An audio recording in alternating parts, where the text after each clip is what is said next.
The spring of 2025 brought a chill to Brussels. It wasn't the weather, though April can be unpredictable in Belgium. The chill came from Washington, D.C., carried across the Atlantic by a familiar wind of discord. U.S. Secretary of State Marco Rubio arrived in Brussels for a meeting with NATO allies. The official agenda: defense budgets and aid for Ukraine. The unofficial agenda: damage control. The Trump administration's foreign policy had left its mark on the transatlantic alliance, and not in a good way. Trust, once a given, was now a commodity in short supply. Rubio, known for his hawkish stance on foreign policy, found himself in the awkward position of defending the indefensible. How do you explain the inexplicable? How do you justify the unjustifiable? These were the questions that hung in the air, unspoken but ever present. The meeting rooms were filled with diplomats and dignitaries, their faces carefully composed, their words measured and polite. But beneath the veneer of civility there was a palpable sense of unease. The Brussels meeting was more than just another diplomatic gathering. It was a microcosm of the larger crisis facing the West, a crisis of identity, a crisis of purpose, a crisis of leadership. The old certainties were gone, replaced by a new and unsettling reality. The world was changing, and the question was whether the West could change with it. The official agenda was straightforward enough. NATO allies were expected to discuss their defense budgets and their commitments to Ukraine. The United States, under President Trump, had long insisted that its European partners were not spending enough on defense. The 2% of GDP target, once seen as an aspiration, was now being treated as a bare minimum. Some whispered that Trump wanted even more, perhaps as high as 5%. On the surface, there was agreement. Everyone agreed that NATO needed to be strong in the face of Russian aggression. Everyone agreed that Ukraine needed support. But beneath the surface, there were deep divisions. The Europeans resented being lectured to by a president who seemed to have little understanding of, or interest in, the complexities of European security. They pointed out that they were already increasing their defense spending, albeit from a lower base than the United States. They also noted that they were on the front lines of the confrontation with Russia, something that seemed lost on the American president. The elephant in the room, of course, was Trump himself.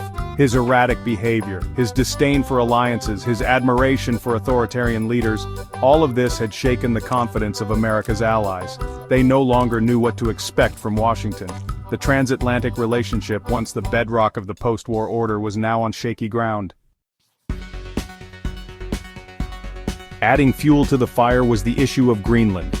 Trump's offhand remark about buying the island from Denmark had been met with incredulity and anger in Copenhagen.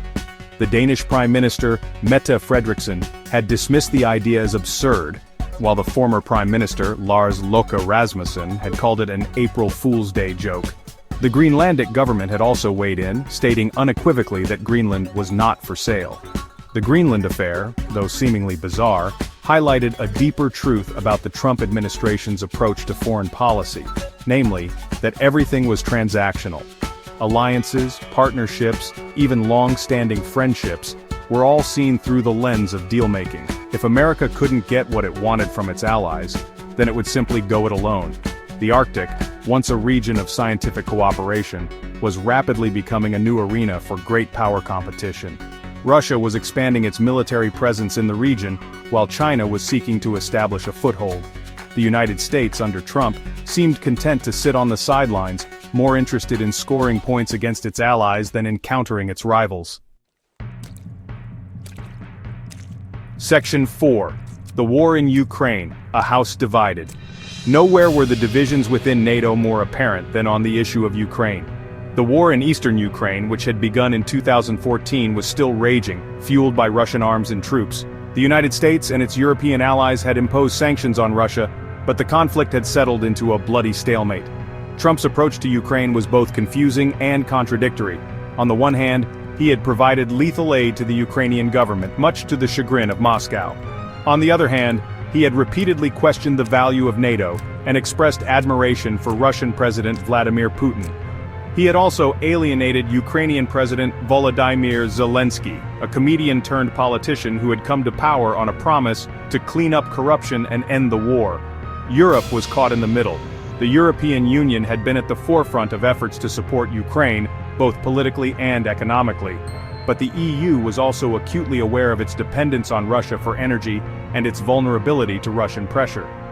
The bloc was divided between those who favored a tougher stance on Moscow and those who advocated for dialogue and engagement.